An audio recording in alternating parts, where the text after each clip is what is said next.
ಮಕ್ಕಳ ಒತ್ತಡವನ್ನು ದೂರ ಮಾಡಿ. ಹಿರಿಯರಿಗೆ ಮಾತ್ರವೇ ಕಷ್ಟಗಳು, ಯೋಚನೆಗಳು ಇರುತ್ತವೆ ಎಂದು ನಾವು ತಿಳಿದಿರುತ್ತೇವೆ.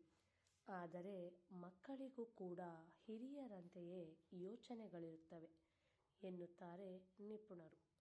ಮಕ್ಕಳಿಗೆ ಅವರ ಪರಿಸ್ಥಿತಿಯಲ್ಲಿ, ಶಾಲೆಯಲ್ಲಿ ಯಾರೊಡನೆಯೋ ಜಗಳವಾಯಿತೆಂದೋ, ತಾಯಿ ಹೊಡೆದರೆಂದೋ, ತಂದೆ ಊರಲ್ಲಿಲ್ಲವೆಂತಲೋ, ಸ್ನೇಹಿತರ ಜೊತೆ ನಾನು ಮಾತನಾಡಲಾಗುತ್ತಿಲ್ಲವೆಂದೋ, ತನಗಿಂತ ತನ್ನ ತಂಗಿ ಪರೀಕ್ಷೆಯಲ್ಲಿ ಹೆಚ್ಚು ಮಾರ್ಕ್ಸ್ ತೆಗೆದಿದ್ದಾಳೆಂದೋ ಯಾವುದೋ ಒಂದು ಕಾರಣವಿರುತ್ತದೆ. ಅದರಿಂದ ಅವರು ಸಹ ಒತ್ತಡಕ್ಕೆ ಗುರಿಯಾಗುತ್ತಿರುತ್ತಾರೆ. ಅವರಿಗೆ ತಿಳಿಯದಂತೆ ಅವರ ಈ ಯೋಚನೆಗಳನ್ನು, ಭಾವನೆಗಳನ್ನು ಪರಿಹರಿಸುವ ಹೊಣೆಗಾರಿಕೆ ಮಾತ್ರ ತಂದೆ ತಾಯಿಯದೇ.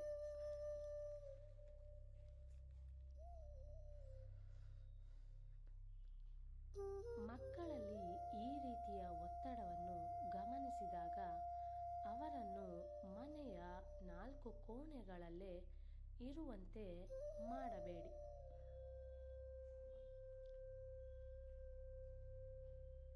ಅವರನ್ನು ಹತ್ತಿರದ ಪಾರ್ಕಿಗೋ, ಆಟದ ಮೈದಾನಕ್ಕೋ ಕರೆದುಕೊಂಡು ಹೋಗಿ ಸ್ವಲ್ಪ ಹೊತ್ತು ಆಟವಾಡಲು ಬಿಡಿ.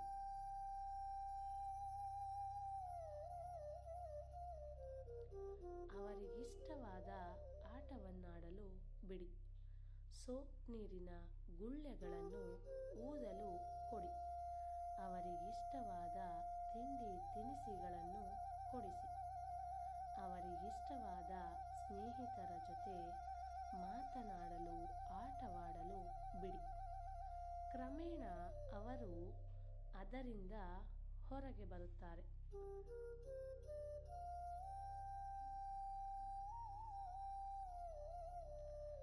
ಸಣ್ಣ ಸಣ್ಣ ವಿಷಯಗಳಿಗೆ ಮಕ್ಕಳು ಸಿಡುಕುತ್ತಿದ್ದರೆ ಬೈಯಬೇಡಿ.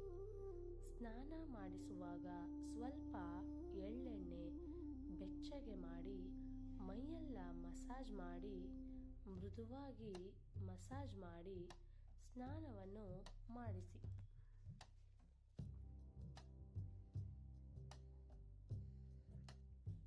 ಕೊನೆಯ ನೀರಿನ ಚೊಂಬಿನಲ್ಲಿ 2 ಹನಿ ಗುಲಾಬಿ ಎಸೆನ್ಸ್ ಹಾಕಿ ಸ್ನಾನ ಮಾಡಿಸಿ. ಅವರ ದೇಹ ಘಮಘಮಿಸುತ್ತಾ ಅವರಿಗೆ ಖುಷಿಯಾಗುತ್ತದೆ. ಅವರಲ್ಲಿರುವ ಒತ್ತಡ ಕಡಿಮೆಯಾಗುತ್ತದೆ.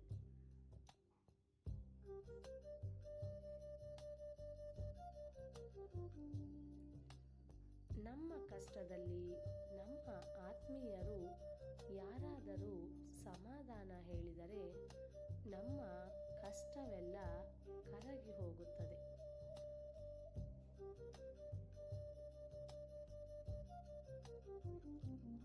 ನಿಮ್ಮ ಮಕ್ಕಳ ಜೊತೆ ನೀವು ಈ ರೀತಿಯಾಗಿಯೇ ಆತ್ಮೀಯತೆಯಿಂದ ಮಾತನಾಡಿ. ಅವರೊಡನೆ 1 ಗಂಟೆ ಅವರಿಗಿಷ್ಟವಾದ ಆಟವಾಡಿ. ಅವರೊಡನೆ ಮಾತುಕತೆಯಾಡಿ. ಹತ್ತಿರಕ್ಕೆ ಕರೆದು ಅಪ್ಪಿಕೊಳ್ಳಿ. ಅವರು ನಿಮಗೆ ಏನಾದರೂ ಹೇಳಿದರೆ ಅದನ್ನು ಆಸಕ್ತಿಯಿಂದ ಕೇಳಿ. ಆಗ ಅವರು ಮನಸ್ಸು ಬಿಚ್ಚಿ ಮಾತನಾಡುತ್ತಾರೆ. ತಮ್ಮ ಸಮಸ್ಯೆಯನ್ನು ನಿಮ್ಮಲ್ಲಿ ಹೇಳಿಕೊಳ್ಳುತ್ತಾರೆ.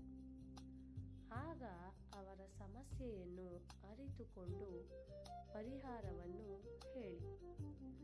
ಯಾವುದೇ ಕಾರಣಕ್ಕೂ ಅವರನ್ನು ಭಯಪಡಿಸಬೇಡಿ.